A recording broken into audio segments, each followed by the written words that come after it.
இயேசு கிறிஸ்துவில் பிரியமான உறவுகளே, இன்றைய நாளில் நாம் தவக்காலத்தினுடைய முதல் ஞாயிற்றுக்கிழமையிலே அடியெடுத்து வைத்திருக்கிறோம். சோதனை அதுதான் நம்முடைய சாதனை என்ற ஒரு தலைப்பினுடைய பின்னணியிலே நாம் சிந்திக்க இருக்கிறோம். ஆண்டவர் இயேசு கிறிஸ்து சோதனைக்கு உட்பட்டார் என்பதைத்தான் இன்றைய நற்செய்தி வாசகம் நமக்கு சுட்டி காட்டுகிறது. நன்கு கவனியுங்கள். கிறிஸ்துவனுடைய பிள்ளைகள் மட்டும் திருவுளியம் வாசிக்கவில்லை, தீய ஆவிகளும் திருவுளியம் வாசிக்கத்தான் செய்கிறது என்பதை நாம் இன்றைய வசனத்தின் மூலமாக நாம் சிந்திக்க வேண்டும். எனவே ஆண்டவர் இயேசு கிறிஸ்துவை பார்த்து இந்த கல்லை அப்பமாக்கி சாப்பிடு அப்படிங்கிறது சாத்தான். உடனே ஆண்டவர் அப்பத்தினால் மட்டுமல்ல, கடவுளின் வாய்ச்சொல் ஒவ்வொன்றாலும் உயிர் வாழ்வார் என்று சொல்லப்படுகிறது. எனவே உண்பது மட்டுமல்ல வாழ்க்கை, அதை நாம் இறைவனுக்கு உகந்ததாக வாழ்வதுதான் வாழ்க்கை என்று சாத்தானுக்கு ஆண்டவர் திருப்பி அடிக்கிறார். எனவே நோன்பு இருப்பதை நாம் பார்த்திருக்கிறோம். பல நேரங்களில் உண்ணாமல் இருக்கக்கூடிய நோன்பு என்னவென்றால், அதான் திருவள்ளுவர் அழகா சொல்லுவார், மருந்தன வேண்டாவாம் யாக்கை கருந்தியதற்றது போற்றி உண்ணின்னு சொல்லுவார். அது காரணம் என்னன்னா, நேற்று உண்டது செரிக்குது அப்படின்னா, செரிச்சிருச்சு அப்படின்னா அடுத்த நேரம் உணவு ஒண்ணு, பசித்தால் சாப்பிடு, பசிக்காம நேரத்திற்கு சாப்பிடக்கூடிய மனிதர்களாக இருக்காத அப்படிங்கிறது தான் அவர் சொல்லக்கூடியது. நோன்பு என்பதை நாம் பார்க்க வேண்டும். நம்ம சாப்பிட்டுக்கிட்டே இருக்கிறோம் அப்படின்னா நம்ம உடம்புல இருக்கக்கூடிய கேன்சர் செல்லு அது சாகாது, உயிரோட இன்னும் கொஞ்சம் உருவாகிக்கிட்டே இருக்கும். அது ஏதோ ஒரு கட்டத்துல ஒரு உணவினுடைய தவறுனால நமக்கு கேன்சர் உருவாகக்கூடிய வாய்ப்பு இருக்குது. ஆனால் நோன்பு இருக்கும்போது அந்த எதிர்மறையான கேன்சர் செல்கள் அனைத்தும் இறந்து போகக்கூடியது. அதாவது உணவை நம் உள்ள தள்ளினால்தான் அது வளரக்கூடியதாக இருக்கிறது. நம் உணவை உள்ளே செலுத்தாமல் நோன்பு இருக்கும்போது அந்த தீய கேன்சர் செல்கள் என்ன பண்ணிருந்தா அது அழிஞ்சு போகிறது. அதற்காக நோன்பு இருப்பது ஒரு நேர்மறையான எண்ணங்களை கொடுக்கிறது. இன்னொன்று, நோன்பு இருப்பது என்பது நம்முடைய உடலை சமப்படுத்துவதாக இருக்கிறது என்பதை பார்ப்போம். அதனால்தான் உணவில் கட்டுப்பாடு இல்லாதவன் உணர்விலும் கட்டுப்பாடு இருக்க முடியாது. உணவை தாறுமாறா சாப்பிட்டுக்கிட்டு இருக்கோம் அப்படின்னா நம்முடைய உணர்வுகளையும் நம்மளால கட்டுப்படுத்த முடியாது. அதனால இந்த தவக்காலத்தில் நம்முடைய உணவை ஏன் கட்டுப்படுத்துகிறோம் என்றால், நம்முடைய உணர்வுகளை செதுக்க, என்னுடைய உணர்வு ஆனது இறைவனை நோக்கி செலுத்த வேண்டும். எவ்வாறு ஒரு குதிரைக்கு கடிவாளம் விட்டு சென்று கொண்டிருக்கிறதோ ஒரு நேர் பாதையில், அதே போல நாமும் செல்வதற்குத்தான் இந்த பின்னணியை நாம் பார்க்க வேண்டும். முதலிது சாத்தான் கீழிருந்து கல்லை எடுக்கிறான். இரண்டாவது சொல்லுகிறான், உலக அரசாட்சிகளை பார்த்து சொல்லுகிறான், நீ என்னை வணங்கினால் இந்த அரசாட்சிகளை உனக்கு கொடுப்பேன். எனவே உணவு, அடுத்தது செல்வத்திற்கு போகிறார். ஆண்டவர் சொல்லுகிறார், உன் தந்தையாகி இறைவனுக்கு மட்டும் கீழ்ப்படிந்து வாழ், தலை குனிந்து வாழ், மற்ற எவனுக்கும் தலை குனியாத அப்படிங்கிறத இறைவார்த்தை மூலமாகவே சொல்லுகிறார். இதை கண்ட சாத்தான் மூன்றாவது இறைவார்த்தையை பயன்படுத்துகிறார். நீ மேலிருந்து கீழே குதி. திருப்பாடல் 91 என்னது, உன் பாதம் கல்லில் மோதாதபடி உன்னுடைய காவல் தூதர்கள் உன்னை காத்துறாங்களான்னு பார்த்துருவோம் அப்படிங்கிறது தான் சாத்தானுடைய வேலையா இருக்கு. ஆனா ஆண்டவர் இயேசு என்ன சொல்றார், உன் கடவுளை சோதிக்காத, போ அப்பாலே போ சாத்தானேன்னு சொல்றார். இன்று நாம் எப்பேற்பட்ட சோதனைக்கு உட்பட்டு இருக்கிறோம் என்பதை சிந்தித்து பார்க்கணும். ஒன்று உணவிற்கா, இன்னொன்று பதவிக்கா, இன்னொன்று இறைவனை சோதிப்பதற்கா? இன்னைக்கு மேலேருந்து கீழே குதி, எங்க சாத்தான் உன்னை கல்லுல பாதம் மோதாது அப்படின்னு சொல்றது மாதிரி எதுக்கு ஒப்பிட்டு பார்க்க வேண்டும் என்றால், நான் அன்றாடம் ஆலயத்திற்கு செல்வேன், கோயிலுக்கு செல்வேன், ஆனா நான் ஜோசியம் பார்க்கவும் போவேன். அன்றாடம் நன்மை வாங்குவேன், ஆனா நானும் பொய் சொல்லி பொழப்பேன். அன்றாடம் எல்லா வேலைகளையும் கிறிஸ்துவ திருவுளியத்தை வாசிப்பேன், எல்லாத்தையும் வாசிப்பேன். ஆனா என் வீடு கட்டுறோம்னா சாஸ்திரம் சம்பிரதாயம் எல்லாம் பார்ப்பேன்.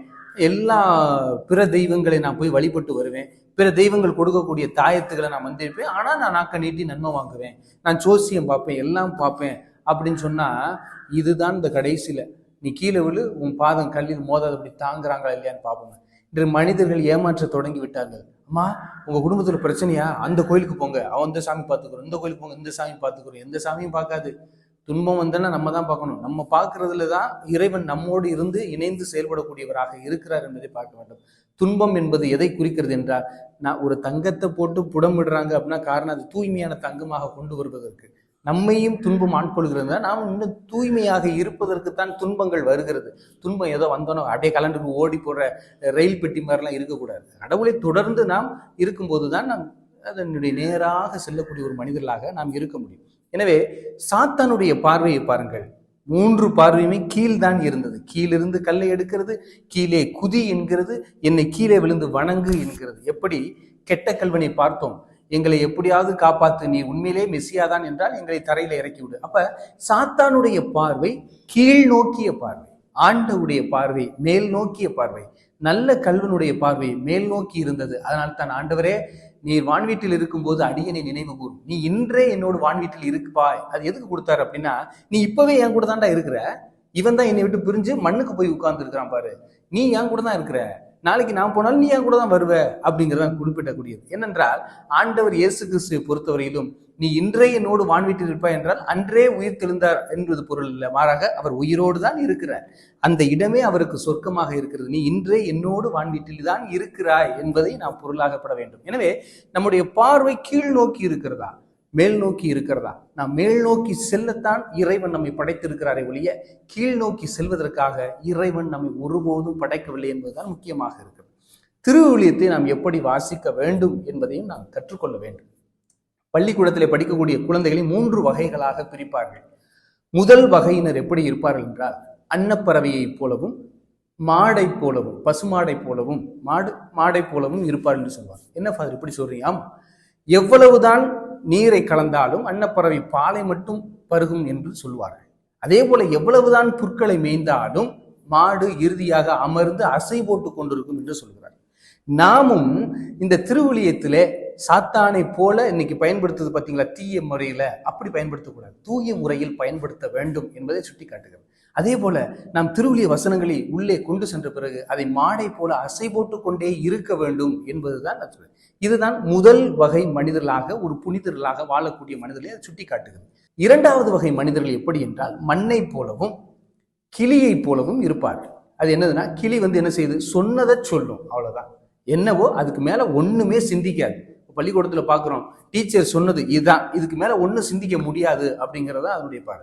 இப்போ மண்ணை ஒப்பிடுகிறோம், எவ்வளவு மண்ணுக்கு வெட்டி எவ்வளவு விளைச்சல போறோமோ அவ்வளவுதான் கொடுக்கும், அதுக்கு மேல அது கொடுக்காது. அதே போல நம்முடைய மனம் ஒரு வட்டத்திற்குள்ளாக வாழக்கூடிய ஒரு மனமாக மாறிவிடுகிறது. எனவே நற்செய்தியை நாம் வாசிக்கும் போது இப்படி குறுகிய மனநிலையோடு வாசிக்கும் போது அது குறுகிய விளைச்சலை தான் கொடுக்கிறது என்பதை நாம் பார்க்கிறோம். மூன்றாவது மனிதர்கள் எப்படிப்பட்டவர்கள் என்றால், ஓட்டப்பானை. எவ்வளவுதான் தண்ணி ஊற்றினாலும் அந்த பானையில நிரம்பாது. 2 வகையான பானை இருக்கு. ஒன்று, தண்ணி பிடிக்கும்போது பானையை கவுத்து வச்சுட்டு தண்ணியை திறந்து விட்டோம்னா தண்ணி பானைக்குள்ள போகாது. 2வது, பானையை நிமித்து வச்சுட்டு உள்ள ஓட்டையை போட்டு விட்டோம்னா தண்ணி உள்ள போகாது. இப்படிப்பட்ட மனிதர்கள் தான் அதிகம் இருக்கிறார்கள்.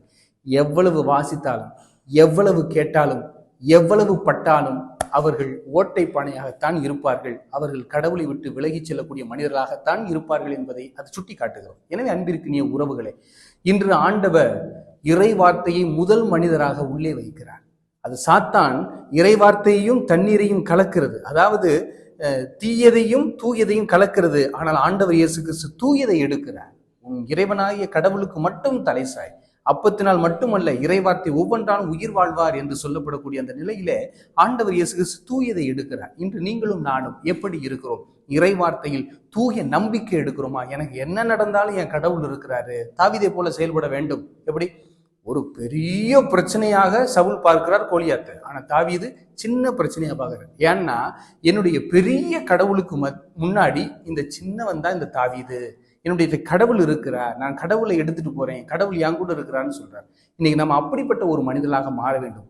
இரண்டாவது வகையான மனிதர்கள், தாம் பிடிச்ச முயலுக்கு 3 கால், இவ்வளவுதான், இதுதான் திருவிலியம், இதுக்கு மேல ஒண்ணு சிந்திக்க கூடாது, இதைத்தான் கடவுள் சொல்றார் என்று குறுகிய வட்டத்திற்குள்ளேயே அமர்ந்து விடக்கூடிய மனிதர்கள். மூன்றாவது மனிதர்கள் ஓட்டப்பானை. அவங்கள்ட்ட நீங்க என்னதான் சொன்னாலும் கிடைக்காது. அதனாலதான் ஆண்டவர் இயேசு கிறிஸ்து நற்செய்தியை பயன்படுத்துகிறார். பன்றிகளுக்கு முன் முத்துக்களை போடாதீங்க. அது என்ன குறிக்கிறதுனா, ஓட்டப்பானை ஓடிட்டு போயிட்டே இருக்கும், அது நிற்காது, நீங்க எவ்வளவு சொல்லியும் அது வேஸ்ட் தான் அப்படிங்கிறது. இந்த 3 வகையான படிநிலையை நாம் பார்க்கிறோம். நாம் இதில் எந்த நிலையில் இருக்கிறோம் என்பதை சிந்தித்து பார்ப்போம். எனவே இந்த தவக்காலத்தை ஒரு அருளின் காலமாக, ஒரு ஆன்ம திருப்தியினுடைய காலமாக நாம் பயன்படுத்தினோம் என்றால் வாழ்நாள் முழுவதும் முழுமையாக, சுதந்திரமாக, நிம்மதியாக இருக்க முடியும் என்பதை சுட்டிக்காட்டும். எனவே நாமும் புறப்படுவோம், சாத்தானை எதிர்த்து இறைவார்த்தையை ஒழிப்போம். இறைவார்த்தையின் மூலமாக அனைத்தையும் வெல்ல முடியும் என்று இயேசு கிறிஸ்து நமக்கு சுட்டி காட்டி இருக்கிறார். எனவே இன்றைய நற்செய்தியின் வழியில் எவ்வாறு இயேசு சாத்தானை விரட்டுகிறாரோ அதே போல அவற்றை விரட்ட திருவிவிலியத்தை நான் ஒரு ஆன்மீக கண் கொண்டு படிக்க, அகண்ட விழிகள் கொண்டு படிக்க எனக்கும் தேவையான வரம் வேண்டும் இறைவா என்று இன்றைய நாளில் இறைவனிடம் வேண்டுவோம். இறைவன் நமக்கு ஆசிரியை புரிவார். ஆமென்.